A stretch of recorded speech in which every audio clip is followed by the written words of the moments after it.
18 جون 2023 یعنی سنڈے کا دن U S navy officials کی طرف سے ایک سبمرسیبل کے لاپتہ ہونے کو رپورٹ کیا جاتا ہے جس کا نام ٹائٹن تھا۔ Tourist submersible lost contact on its way down to the Titanic. A submersible vessel which takes people to see the wreck of the Titanic has gone missing in the Atlantic Ocean. Search for the missing submersible.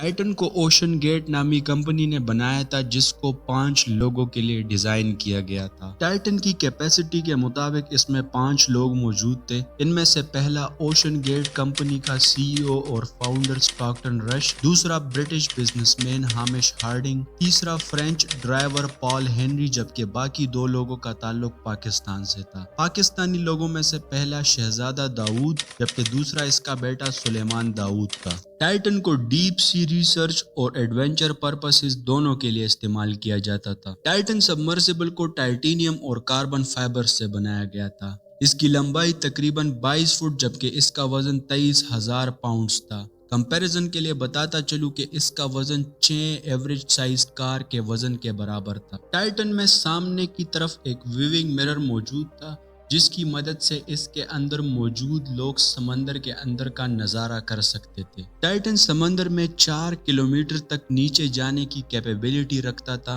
اور اس کی company ocean get کے مطابق اس میں safety کے لیے ہر ایک چیز کا خاص خیال رکھا گیا تھا۔ ٹائٹن کے آکسیجن ٹینک میں اتنا آکسیجن موجود تھا کہ اس پر تقریباً 96 آورز سروائیو کیا جا سکتا تھا جو کہ اراؤنڈ 4 دن بنتا ہے۔ ٹائٹن 18 جون 2023 کو صبح کے رفلی 6 بجے اپنے سفر پہ روانہ ہوتا ہے اور اس بار یہ ایک ایڈونچر سفر پہ جا رہا تھا کیونکہ اس کو کسی سائنٹیفک ریسرچ کے لیے استعمال نہیں کیا جا رہا تھا۔ 1912 کو ہسٹری کا سب سے بڑا جہاز یعنی ٹائٹینک ایک آئس برگ کے ساتھ ٹکرا کے ڈوب گیا تھا اور ٹائٹن بھی اسی ٹائٹینک کے ریمینز کو ایکسپلور کرنے جا رہا تھا۔ ٹائٹن اس سے پہلے 2 بار ٹائٹینک کو ایکسپلور کرنے گیا ہے لیکن ٹائٹن کے اس سفر کے بارے میں کسی کو وہم و گمان بھی نہیں تھا کہ آگے کیا ہونے والا ہے۔ ٹائٹن سمندر کی گہرائیوں میں اپنے سفر پر تھا کہ اس کے کچھ ہی گھنٹوں کے بعد اس کا رابطہ اپنے کمیونیکیشن سینٹرز کے ساتھ ٹوٹ جاتا ہے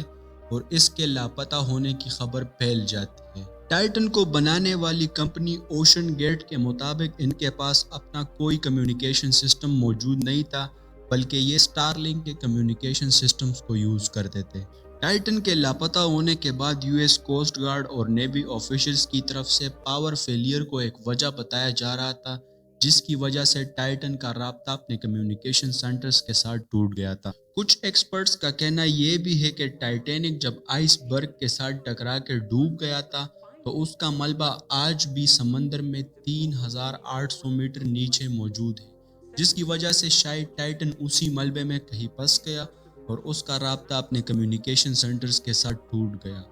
ٹائٹن کے اس پورے سفر میں ایک بات قابل غور تھی کہ ٹائٹن کو ایک گیمنگ کنٹرولر سے کنٹرول کیا جا رہا تھا۔ ٹائٹن کے لاپتہ ہونے کے بعد یو ایس اور کینیڈین گورنمنٹس کی طرف سے اس کے ڈھونڈنے کے لیے ریسکیو آپریشنز شروع کیے جاتے ہیں۔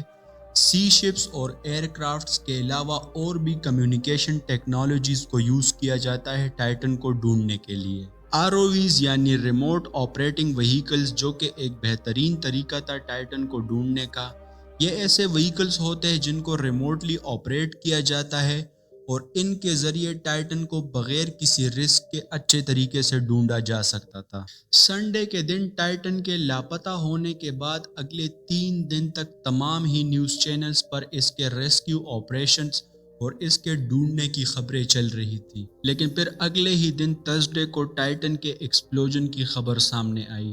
ٹائٹن کو بنانے والی کمپنی اوشن گیٹ کے مطابق جب ٹائٹن اپنے ایکسپلوریشن سفر پر تھا تو اس کا رابطہ اپنے کمیونیکیشن سسٹمز کے ساتھ ٹوٹ گیا۔ پھر اس کے کچھ ہی دیر بعد ٹائٹن کے ایکسپلوژن واقع ہوئی۔ یو ایس کوسٹ گارڈ اور نیوی آفیشلز کا کہنا تھا کہ ریموٹ آپریٹنگ وہیکلز کی مدد سے ان کو ٹائٹن کے ایکسپلوڈ ہونے کے بارے میں سنڈے کو ہی پتہ چل گیا تھا، لیکن کچھ انویسٹیگیشن پرپس کی وجہ سے اس خبر کو تھرسڈے کے دن پبلک کیا گیا۔ یو ایس نیوی کے ایک فارمر آفیسر کی طرف سے ٹائٹن کے ایکسپلوڈ ہونے کی یہ وجہ بتائی جا رہی تھی کہ ٹائٹن کے اندر موجود ہوا میں کافی زیادہ مقدار میں ہائیڈرو کاربنز کے ویپرز موجود تھے، جس کی وجہ سے ٹائٹن جب کسی چیز کے ساتھ کولیپس کر گیا تو آٹو اگنیشن کی وجہ سے ٹائٹن کی ایکسپلوژن واقع ہوئی۔ یو ایس نیوی آفیشلز کی طرف سے ٹائٹن کے ایکسپلوژن کی خبر کو کنفرم کیا گیا اور اس میں موجود تمام کریو ممبرز کو آفیشلی ڈیڈ ڈکلیئر کیا گیا۔ I offer my deepest condolences to the families.